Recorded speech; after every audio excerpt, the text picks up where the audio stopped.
Graduation, a promise fulfilled. Graduation was in the air. Everyone was talking about their plans to house their visiting families. Both Michael and his girlfriend were expecting their families to come up from the Carolinas. Luckily for them, Miami had a tradition of holding its commencement exercises about 1 week after all teaching had ceased.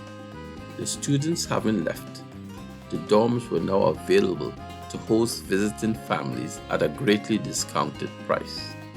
As for me, I had one memory to respect. I had promised my grandmother posthumously to complete my graduation from this university as an honor to her many sacrifices. Even though she would not be there to see me do this, I was ensured of adequate representation from my family. Robbie had already informed me that Aunt Melba and her crew were coming for my graduation. He wondered where they could stay. I told him that Michael would not be using his room as he was staying with his parents and his siblings in one of the dorms.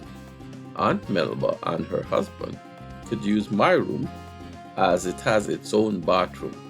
The rest of the crew will fit in sometimes. I also wanted Robbie to encourage Michael Coghill to come. I really wanted to see him, as I had noticed that he was not calling me as frequently as before. It felt like we were starting to drift apart. The dean had informed me that I was finally chosen to be valedictorian for the class, so I had to start working on my speech. He also informed me, much to my surprise, that my dad probably would be back because he was expected to receive an honorary degree from the College of Arts and Sciences. The other awardee was to be Professor Roger Chinloy from the University of Michigan. He was being honored for his work in the use of digital sensors in medical diagnosis. Dad had stated in his note that he would be staying in one of the presidential guest houses on campus. I later realized that he meant the Markham Hotel and Conference Center, which was located on a quiet corner next to Oxford campus's formal gardens. A very beautiful spot for honored guests. I took the opportunity to inform him that he had to place on his formal itinerary a party we were planning at the apartment for all of my friends. They were all looking forward to meeting him once again. The party was intended to be like a beer fest, lots of drinks and noise. I had informed management of the flats and asked for permission to use the recreation ground just behind our unit. This was so convenient because as you stepped out of our back door, you were there. Management asked that we make sure we regulate the traffic, keep the noise down, and please do not go past midnight. What happened was that Aunt Melba totally hijacked our party with her own plans to do a wide range of southern Louisiana style foods like gumbo, jambalaya, red beans, and rice. This stuff took me by surprise. Neither my mother nor my grandmother, to the best of my knowledge, had any connections with Louisiana. It took Robbie to correct me that his grandfather was from Louisiana and actually went back and died there. Also, Melba was bringing her family from her father's side, and they were the ones coming up with all the ingredients for their version of a big Louisiana cookout. The spring commencement was scheduled for that Saturday at 10:30 a.m. at Yeager Stadium. Melba and her tribe arrived on Thursday evening, and to my surprise, they all had reservations at a hotel in town. It seemed like they had some sort of membership subscription to that hotel chain and got about 5 rooms at discounted prices. So my place was available once again. Michael and his girlfriend stayed with their folks in the dorms, while I finally got Robbie and Michael Coghill to come in and help to prepare the place. By Friday afternoon, Aunt Melba had set up her buffet table and the eats started to appear. It isn't an understatement to say that most of my friends were totally impressed by the array of both food and smells. Dad and his wife came over about 6 p.m. He had brought along Professor Lin, who surprised most of us by looking quite young. I'm not sure he was even 50. It seemed that Dad had told Lin my rescue story, and he was anxious to meet me. He could not believe that someone who was rescued from sleeping on the streets was now the valedictorian of the graduating class. That was the inspiration he wanted to convey in his commencement address. Little Michael, that is, Coghill, was at first very quiet. I pulled him aside and asked him what was bothering him. The usual, he replied. Not the coach, I hope. No, big brother, I am over that. I don't need you to keep on saving me from my stupidity over and over again. Michael had gotten acceptance into the University of Michigan, but they did not offer him any financial assistance, so it looked as if he would be going nowhere in the next year. Then what? I asked. That is what I was hoping to talk to you about, but you have been so busy these days. I was thinking about just quitting and going back to Dayton and try and find a job. Just then, Dad and Professor Lin came over to where we were drinking. Lin started a conversation with Michael. He thought he was in the graduation class when he asked, "And what are you planning to do?" "I'm trying to transfer from my school to another school." "Transfer? You're not from Miami?" "No, sir. I am in Oberlin College and I'm trying to transfer into the University of Michigan." "Really? I teach there. What is your interest?" "I'm interested in developing technological assist in helping doctors to make more accurate diagnoses." "Funny. That is exactly what I do in Michigan." "I know, sir. I have been following your work for months and I'm very inspired by what you do." "You know about my work?" Michael started to quote some of the articles written either by Lin or which referenced his work. "Wait a minute. Are you applying to graduate school at Michigan?" "No, sir. I'm only a sophomore. But I have doubt that I will make it because they do not have any financial aid for undergraduates in that field." "You're right about that. That is a graduate course, not an undergraduate." Lin smiled as he corrected him. "Well, I'm glad to have met you in person, sir. You have just made my day." Lin moved on, and soon both he, Dad, and Dad's wife were taking their leave of us. Michael had not known it, but at that very moment, he had just solved his financial aid. On their way back to their hotel, Lin and Dad got to talking.